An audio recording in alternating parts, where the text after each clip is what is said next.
Hello friends, स्वागत है आपका मेरे YouTube channel I am AutoCAD में। आज मैं आपको बहुत ही अच्छा कमांड बताने जा रहा हूँ जो कि मॉडिफाइड टूल बार से है। वो उसका नाम है एरे कमांड। आइए देख लेते हैं एरे कमांड का यूज कैसे करते हैं और एरे होता क्या है। मान लो कि हमारे पास ऐसा एक ऑब्जेक्ट है। ये हमने एक सर्कल बना लिया। अब आपको ऐसे रोस और कॉलम में इसको कॉपी करना है। तो आप नॉर्मली आपको इस टाइप से बनाना पड़ेगा उसको कॉपी करके।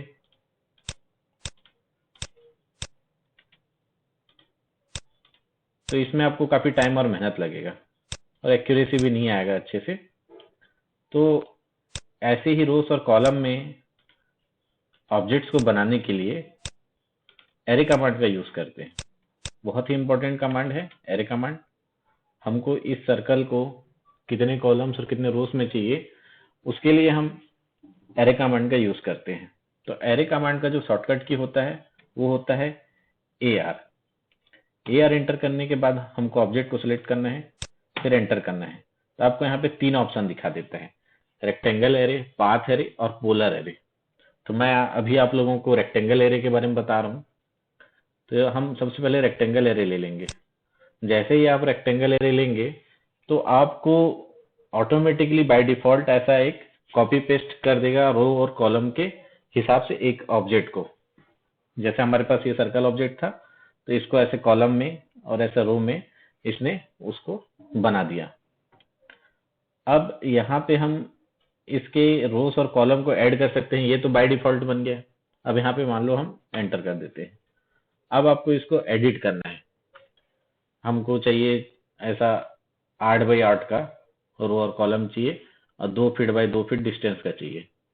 तो अभी देख रहे हैं 1 2 3 और 4, ये 4 कॉलम है और 3 रो है, 1 2 3। और इसके बीच का डिस्टेंस भी चेक कर लेते हैं। तो बाय डिफॉल्ट ये ऐसा 6 इंच में आया है। इधर भी देख लेते हैं।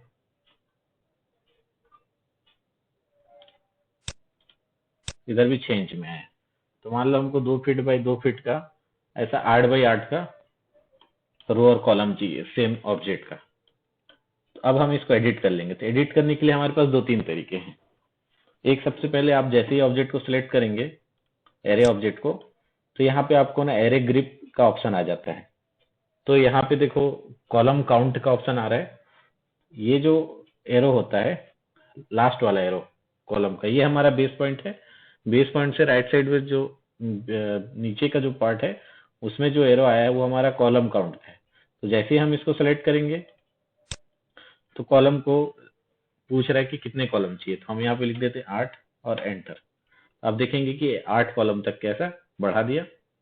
वैसे ही हम यहाँ पे क्लिक करेंगे इसके एंड पे, रो वाले के टॉप वाले को। यहाँ पे पूछ रहा है कि कितने कॉलम, कितने रोज चाहिए। ये हम कर दिए 8।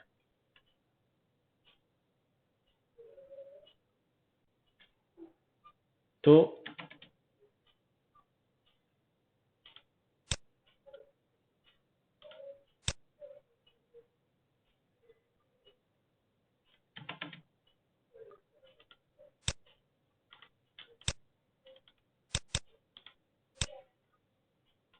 आप देखेंगे कि इस टाइप से ये 8 रोज आ जाएंगे।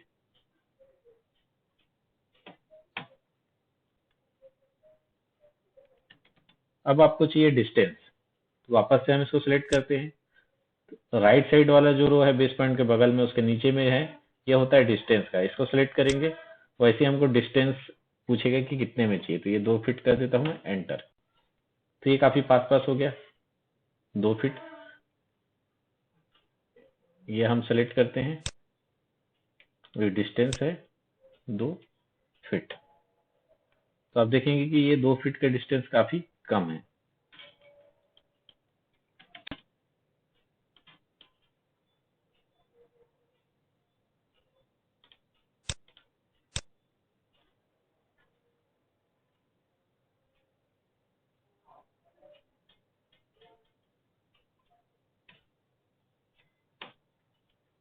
तो इसको हमको और बढ़ाना पड़ेगा, ओवरलैप नहीं होगा इससे हमारा ऑब्जेक्ट। तो इस तरीके से हम इसको डिस्टेंस भी डाल सकते हैं, हमको कितने लेवल कितने गैप में चाहिए। एक दूसरा ऑप्शन है एडिट करने का, इस पर डबल क्लिक करेंगे हम। डबल क्लिक करने से ये एरे रेक्टेंगुलर आ गया। यहाँ पे देखो ये कॉलम 8 दिखा रहा है, यहाँ पे कॉलम स्पेसिंग 6 इंच है, 6 फीट है। ये हम इसको 10 फीट 8 फीट कर देते हैं, 8 फीट। और यहाँ से हम रो से 8 है और ये 6 फीट रो स्पेसिंग है, इसको भी हम 8 फीट कर देते हैं। तो ऐसे ये उसका बीच का डिस्टेंस भी बढ़ा दिया। तो आप इस तरीके से रेक्टेंगल एरे का यूज कर सकते हैं। और उसके बाद आपको मैं एक चीज बताना चाहूंगा कि एरे एडिट का या तो आप मॉडिफाई टूलबार निकाल सकते हैं, इसका अलग से टूलबार है। वो आपको टूल्स में जाओगे, टूलबार में ऑटोकैड में, यहाँ से आपको एक एरे एडिट का टूलबार मिल जाता है, एरे एडिट। ये यहाँ से आप ऑब्जेक्ट को एडिट कर सकते हैं, यहाँ से सेव और यहाँ से डिस्कार्ड कर सकते हैं सेव को। तो मान लो ये मैंने एरे को एडिट करने के लिए सेलेक्ट किया, अब ये बोल रहा है सेलेक्ट एरे, ये हमने एरे बना लिया है, ये सेलेक्ट किया। आपके पास इतने सारे और ऑप्शन आ गए, उसमें कॉलम रोज बेस पॉइंट भी है, सोर्स भी चेंज कर सकते हैं। तो मान लो सबसे पहले मैं बेस पॉइंट लेता हूँ, तो ये आपका बेस पॉइंट है, मान लो ये आपका सोर्स पॉइंट है। तो इस तरीके से हम इसमें अगर इस ऑब्जेक्ट में कुछ और हमको चेंज करना है, हमने इस ऑब्जेक्ट जो हमारा सोर्स ऑब्जेक्ट था इससे हमने बनाया था ये एरे, अब मान लो इसी ऑब्जेक्ट में हमको चेंज करना है। तो मान लो इसमें मुझे 1 इंच का सर्कल अंदर और कर दिया मैं, मान लो चलो ऐसा मेरे को लाइन वाला ऑब्जेक्ट भी चाहिए इसमें।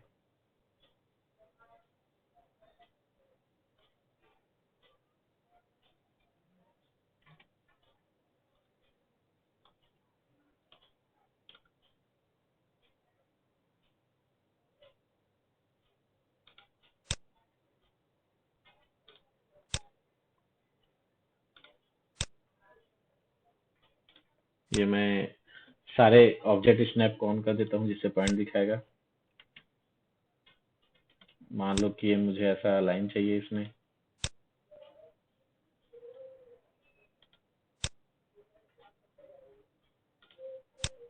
आप इस तरीके से सोर्स ऑब्जेक्ट में कुछ भी एडिट करेंगे वो ऑटोमेटिकली सारे ऑब्जेक्ट्स में भी कर देगा। यहाँ से आपको सेव और डिस्कार्ड का ऑप्शन मिल जाता है, यहाँ से हमने उसको सेव कर दिया। तो ये हमारा ऐसा हो गया एरे का एडिटिंग। ये रेक्टेंगल एरे है, रेक्टेंगल एरे का एडिटिंग। यहाँ से आप इसको बंद कर सकते हैं। तो एरे एडिटिंग का ऑप्शन है, या तो आप यहाँ से टूल्स से ओपन करके जा सकते हैं, टूल बार से ये वाला, ये आ गया एरे एडिट। तो इसको आप यहाँ अलग से ऐसा रख सकते हैं। उसके बाद एक ऑप्शन इसी का है एरे एडिट का, जब AREAY लिखेंगे तो यहाँ पे एडिटेड है, एरे एडिट आ जाता है। एडिट एडिट से भी आप यहाँ पे चेंज कर सकते हैं वही ऑप्शन। ये देख लेते हैं, जैसे सेलेक्ट करना है ऑब्जेक्ट को, यहाँ से सोर्स या बेस पॉइंट, मान लो कि हमको कॉलम चेंज करना है, ये मुझे 12 करना है, ये मैंने बढ़ा दिया एंटर करके वैसी, और एग्जिट। तो यहाँ से हम एरे एडिट भी कर सकते हैं और वहाँ से एग्जिट हो जाएंगे। तो इस तरीके से आप एरे एडिट का यूज कर सकते हैं। ये रेक्टेंगल एरे है। मान लो मैं एक और ऑब्जेक्ट बनाता हूँ यहाँ पे,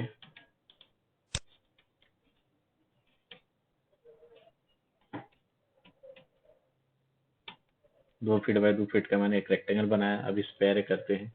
तो एक ऑप्शन एरे क्लासिक्स, जो पुराने वर्जन ऑटोकैड में ना एरे क्लासिक एरे का जो ऑप्शन होता था वो एक विंडो के तरीके से आता था, विंडो ओपन हो जाता था। तो इसमें एरे क्लासिक के नाम से दिया है। आप जैसे ही एरे क्लासिक लिखेंगे एरे क्लासिक आ जाएगा और ऐसा विंडो ओपन हो जाएगा। तो ये जो विंडो ओपन होगा इसमें सिर्फ ना 2 टाइप के एरे ही मिलेंगे आपको, तीसरा पोलर नहीं मिलेगा इसमें। इसमें तीसरा पाथ वाला नहीं मिलेगा, पोलर और रेक्टेंगल एरे मिलेगा। अगले के लेक्चर में मैं आपको पोलर एरे के बारे में बताऊंगा। तो यहाँ से भी आप एरे कमांड यूज कर सकते हैं। रेक्टेंगल एरे कर लिया, ये रोस मैंने 6 कर दिया, ये कॉलम मैंने 5 कर दिया। यहाँ से आप सेलेक्ट ऑब्जेक्ट कर सकते हैं, यहाँ गए, ये मैंने ऑब्जेक्ट सेलेक्ट किया, वापस से एंटर किया। और यहाँ से रो ऑफसेट वगैरह का आप डिस्टेंस फिट सेट कर सकते हैं। एंगल भी दे सकते हैं आप चाहे तो, यहाँ से ओके कर दीजिए। तो आपको इस तरीके से ये आ, आपका एरे बन गया एक ऑब्जेक्ट का, ये अलग अलग। वापस से इसको आपको एडिट करना है तो आप एडिट कर सकते हैं। तो इस तरीके से आप एरे कमांड का यूज कर सकते हैं। एक बार और दिखा देता हूं मैं। तो इस टाइप से आप एरे कमांड यूज कर सकते हैं। A R enter, object select करना एंटर, 3 ऑप्शन आते हैं। ये मैं आपको रेक्टेंगल बता रहा हूँ। ये पहले ऑटोमेटिकली आपका बाय डिफॉल्ट आ गया। यहाँ से आप एंटर करने के बाद आपको यहाँ से भी ऑप्शन मिल जाता है, associative, base, point, count, spacing, column. Same ये एरे एडिटिंग का ही ऑप्शन है। ठीक है, तो ये ग्रिप में है। यहाँ से हम काउंट अगर COU करेंगे तो यहाँ पे इंटर नंबर ऑफ कॉलम्स बोल रहा है 4 है, मैं इसको 6 कर देता हूँ। इंटर नंबर ऑफ रोज बोल रहा है 3 है, तो इसको मैं 5 कर देता हूँ। और यहाँ से आप एग्जिट हो सकते हैं। इस तरीके से आप रेक्टेंगल एरे का यूज कर सकते हैं, उसको एडिट कर सकते हैं। ये मैंने दोनों बता दिया। मॉडिफाई टूल बार से आप एरे एडिट का ऑप्शन भी निकाल सकते हैं या एरे एडिट पे जा सकते हैं। अगले लेक्चर में मैं आपको पोलर एरे बताऊंगा और उसके बाद के लेक्चर में मैं आपको पाथ एरे बताऊंगा। तो उसके लिए आप मेरा YouTube channel IM AutoCAD subscribe कर लीजिए और बेल आइकॉन बटन को प्रेस कर लीजिए, जिससे जब भी मैं कोई नया वीडियो अपलोड करूं तो आपको उसका नोटिफिकेशन मिल जाए।